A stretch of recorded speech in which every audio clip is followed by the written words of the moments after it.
everybody, welcome back to Alfred's Basic Adult Piano Course, Lesson Book Level 1. Today's video is Lesson 34, page 39 in our book. The warm-up using G, D7, and C chords, and the song Beautiful Brown Eyes. So before we get into Beautiful Brown Eyes, let's look at this warm-up. And I will be honest, it's a little bit tricky. So we've dealt with broken chords a few lessons ago. So here's our G chord in the left hand. And so just as a review, when you play all three notes at the same time, that's called a block chord. When you play each of them individually, one at a time, that is called a broken chord. But that's only one way to break the chord. There are a lot of ways to break the chord. And so we're going to learn about a different way in this warm-up. In measure 1, you do have your G block chord. In measure 2, notice it says broken, but it's not one note at a time. The G is by itself on beat 1, but on beat 2 and on beat 3, the B and D are played together. So that's a little bit different. So you're going to do the same thing in measure 3 and 4 for the C chord. So remember, our C chord is here, G, middle C, and the thumb takes E. So in measure 3, it's the block chord. And in measure 4, we're going to break it in the same fashion. The bottom note on beat 1, the top 2 notes on beat 2, and again on beat 3. The next measure is our D7 chord. So as a review, the D7 is F sharp with your pinky down here. I just played middle C on the C chord, so second finger should still be on middle C. And your thumb comes down one note to D. And there's our D7 chord. And then the next measure, we're going to break it. Bottom note on beat 1, top 2 notes on beat 2, and beat 3. And then lastly, you have a broken G chord. So you don't have the block chord, so that throws us off a little bit. So just be prepared for that. So beat 1 is the bottom note, beat 2, the top 2 notes, again on beat 3. And then our last measure is a G dotted half note. So 3/4 time on this little exercise. So you're going to hold the block chord for 3 counts, dotted half notes. 1, 2, 3. And then your broken chord is all quarter notes. 1, 2, 3. So let's go through this very, very slow with the count off, and I'll count along. So 1, 2, 3. 1, 2, 3. 1, 2, 3. 1, 2, 3. 1, 2, 3. 1, 2, 3. 1, 2, 3. 1, 2, 3. 1, 2, 3. So even at that very slow tempo, you may still find this to be very challenging to keep up. So what I recommend is you could go through first and just review the block chords. So without any tempo, just playing the G chord, going to the C chord, going to the D7, and then going back to the G. So I would just review the block chords first, going through that pattern. Now the nice thing about this exercise is they set it up in a way that whenever you play a broken chord, whether it's this pattern here that they've introduced to us, whether it's one note at a time, like we did a few lessons ago, when you go into a broken chord pattern, it's really wise to already have your fingers in place like you're going to play the entire block chord. So if I go into measure 2, for example, and I play a G like this, look where my other fingers are. My 1 and 3 are nowhere near that B and D. And it's very possible that you're playing along in a piece of music and you may do that. Say, oh, there's a G, and not think about the next notes. But if you recognize that this entire measure is a G chord, just broken, and you go into that G with your hand here, like you're going to play the whole chord, then your other fingers are already in place. So this warm-up is quite genius because it sets us up that way. Measure 1, you have the block chord. So when you go to measure 2, you're already there. You don't have to move any fingers. Measure 3, there's my C chord. So for measure 4, I'm already there. Same thing for the D7 chord. The next measure, I'm already there. So why is the G broken chord there on the second to last measure? At this point, they're hoping that you've been trained to not just play a G like this, but play that G like this, so that my other fingers are right in place for those other 2 notes. Okay, so from here on out, that's something you want to recognize in a piece of music. So in Beautiful Brown Eyes, look at the 3rd and 4th measure in the bass clef on the first line. So that is a broken C chord. So when you go into measure 3, again, you're coming off a G chord here on measure 1 and 2. When you go into measure 3, don't just play the G, but play that G with your entire hand like it's going to play the entire C chord. But when you get there, just play the G, and then your other fingers are right there in place. So that's the takeaway from this warm-up. It's not only playing the right notes and the right rhythms, but it's about having the right hand position when you're going into broken chords. So get really comfortable with that warm-up before looking at Beautiful Brown Eyes. Now, Beautiful Brown Eyes has a bit of pedaling too, which we're going to get to in just a moment. We're going to save that for the end. But since we're talking about the left hand and broken chords, let's focus on the bass clef. So at the very beginning, measure 1, you notice there's a G chord. You can either read the notation or you can look above the treble clef where it says G.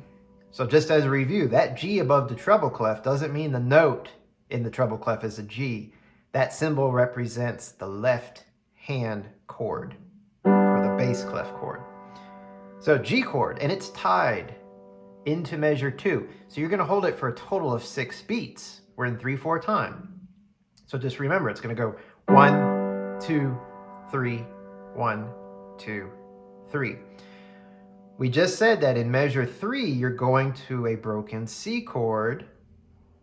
So when you play the G, don't leave your other fingers on B and D and then move them in the last moment. Try to train yourself to already move your other fingers when you play that G. So they're right there ready to go. Okay? You're also going to be adding the right hand soon. So you're eventually pedaling. So you're going to have a lot of stuff happening at one time. So the more you can train your hand to get into that position, the less you have to think about when you have other things to be thinking about. So it's really important that you get used to going from that G chord and pretend like you're going to play that block C chord, even though you're not. Have your fingers there. So measures 3 and 4 are the C broken chord twice. When you go down to the second line, you're back to your G chord, tied for a total of 6 counts.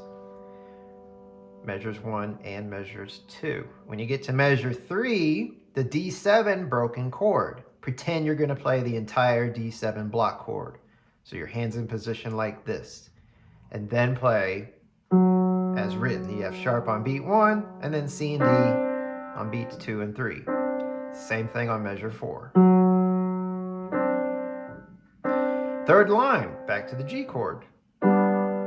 Again, it's tied through measure 2, so a total of 6 counts. Line 3 is just like the first line. It's the exact same thing, in fact, in both hands. So measures 3 and 4 is that broken C chord.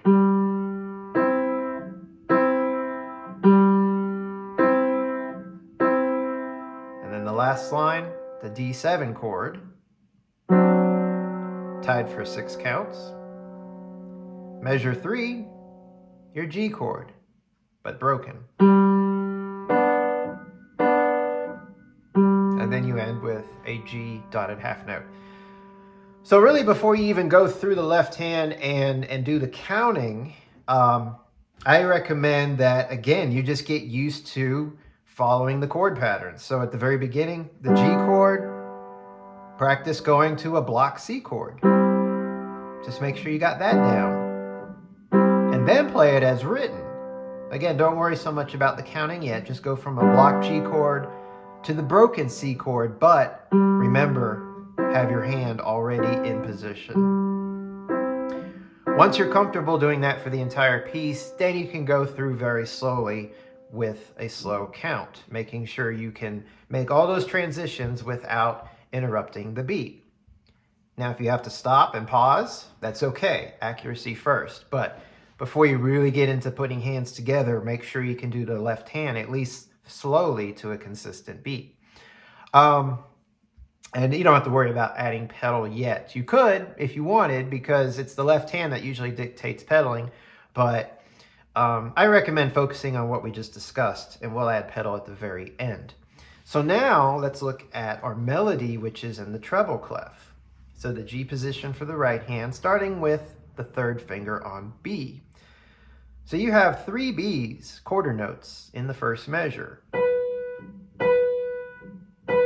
Down to G on the second measure, up to A, up to B, and then continue on to C in the third measure, and then C again. So the second C is a half note. Comes in on beat 2, you hold it through beat 3, and the last measure, it's tied into a dotted half note. So if we do the math, a half note is 2, a dotted half note is 3, 2 and 3 is 5. You're going to hold that second C, and that's the key, second C, for 5 counts. So starting on measure 3, you have your first C on beat 1, and then your second C on beat 2, and then hold on 3, and then again 1, 2, 3. Now this is going to be a very, very important spot in just a moment when we put the hands together. Very tricky. So as you're doing the hands separate, make sure you got that C on beat 1, and then that C on beat 2, and then you hold it. You're done until the end of the line. Measure 1 on the second line, you're back to third finger on B, 3 quarter notes. Second measure goes down to G, A, B, and then instead of going up to C here, you're going down to A. For 3 counts, dotted half note, and then all the way up to D on our last measure. Another dotted half note, 3 counts. Once again, third line, we're back to B, 3 times, down to G, A, B, and then just like the first line, C on beat 1, C again on beat 2, 3, and then hold it into the next measure, 1, 2, 3. Last line, up to D, down to A, so that's a fourth, the interval of a fourth. D down to A, up 1 note to B, next measure C, back to B, down to A, and lastly G, which is tied into our last measure. 2 dotted half notes, a total of 6 counts. Let's go through slowly and play just the right hand with a count off. 1, 2, 3.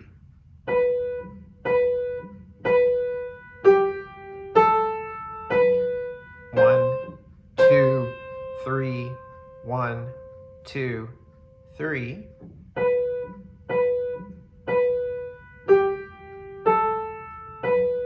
1, 2, 3, 1, 2, 3.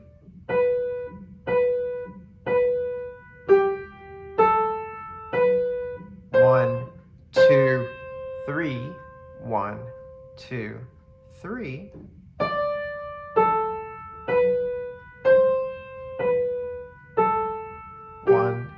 2, 3, 1, 2, 3. All right, when you get comfortable with that and you're comfortable with the left hand, now we'll put the hands together. So Your left hand at the beginning is on the G chord, and the right hand third finger on B. So for the first two measures, your left hand just gets to hold that G chord, so you can focus on the right hand.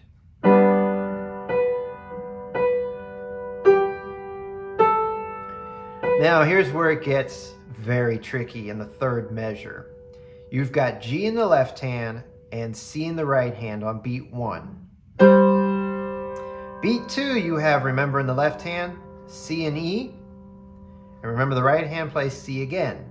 On beat 3, you have C and E again in the left hand. The temptation is to play C as well in the right hand.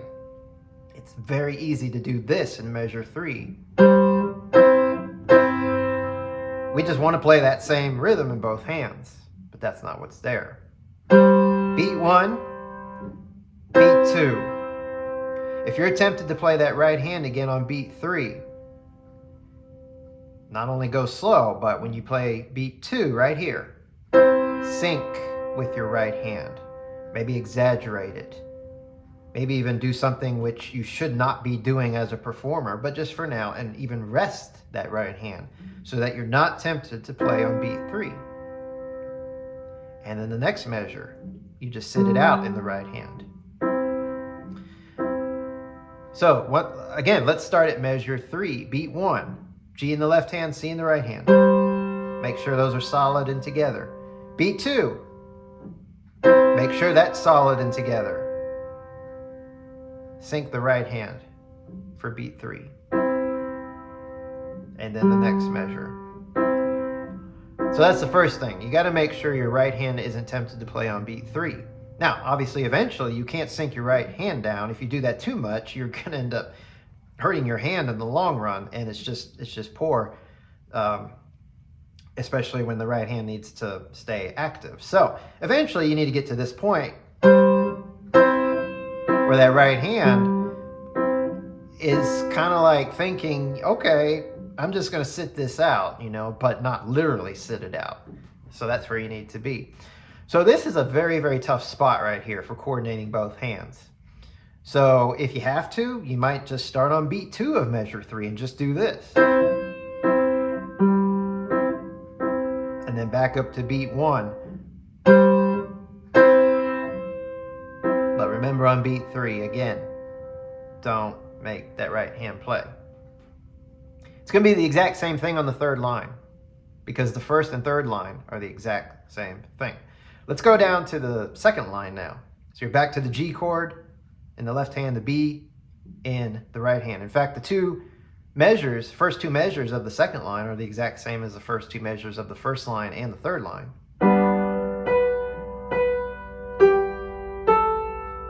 Now here we go. This is a little tricky as well. F sharp in the left hand and A in the right hand. The good news here is once you hit the A in the right hand, that's it for that measure.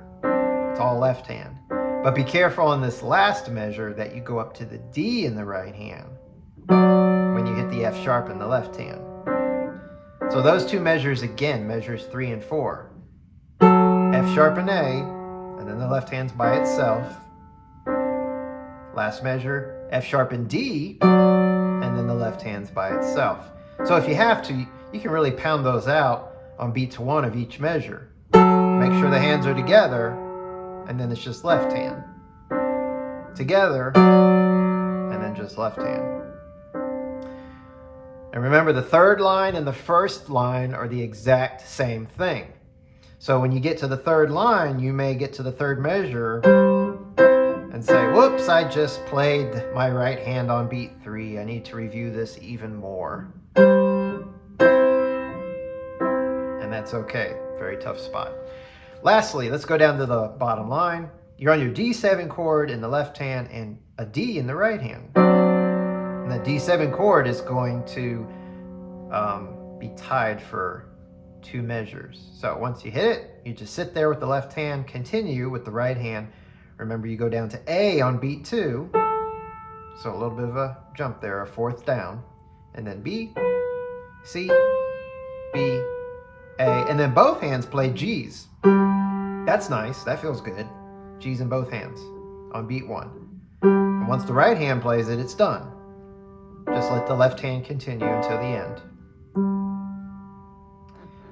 All right, so like I mentioned, first line, measures 3 and 4, the toughest measures of this piece, specifically measure 3. Not only do you have to put those hands together, but you got pedaling during those 2 measures. Now, the good news is the pedaling here is relatively simple.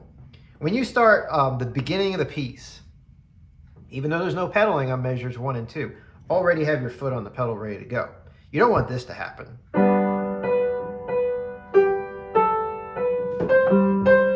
Whoops, too late. You know, I already have the pedal there ready to go. Just make sure it's not down, but rest it gently on that pedal. Rest your foot on that pedal. So again, from the very beginning, the first 2 measures don't have pedal. When you go to measure 3, as you come down on the notes, go down on the pedal and then keep the pedal down. So you're coordinating 3 things right in this spot. You've got your foot, your left, and your right hand. Now, once the pedal goes down, it stays down. Okay, so at least there's that. But you may have to review this and break it down again, even with the pedal. So in measure 3, everything is down on beat 1. Everything, all 3. Now on beat 2, right and left hand play. And now on beat 3, it's just left hand. So it's sort of a series of 3, 2, 1. All 3 on beat 1, the 2 hands on beat 2, and then just the left hand on beat 3. And then as you continue into the 4th measure, it's just the left hand. So going down to the 2nd line, keep your foot rested on the pedal. Don't be tempted to put it to the side. Keep it on the pedal. So that when you get to measure 3, right here, you just go down. And then keep it down. And then come up at the end of the 2nd line and just rest it while you play the 3rd line. And here we go on the 3rd measure. All 3 are down on beat 1. Now only both hands play on beat 2, and now only the left hand plays on beat 3. And then the left hand continues. Last line, release the pedal. And then pedal down. And only the left hand keeps playing until the end. All right, so I will take it from the very beginning for you with a little count off. Play it all the way through moderately fast so you can hear what it will sound like once you get everything together. Got my foot on the pedal and a little count off. 1, 2, 3.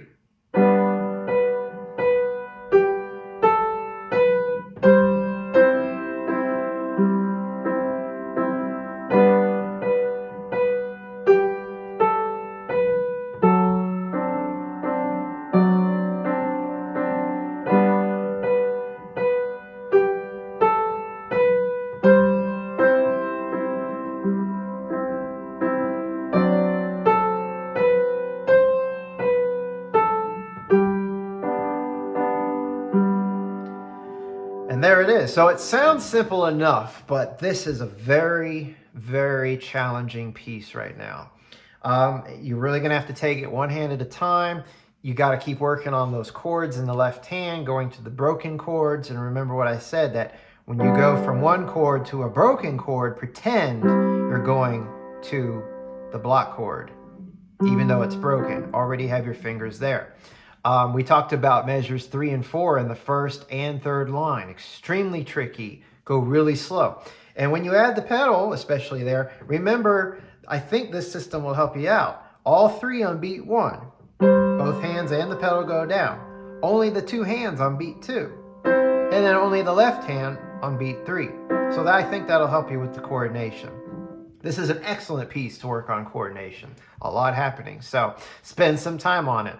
And don't be afraid to go slow for a good while. But I wish you luck on it. And once you're comfortable there, moving on to lesson 35. See you there.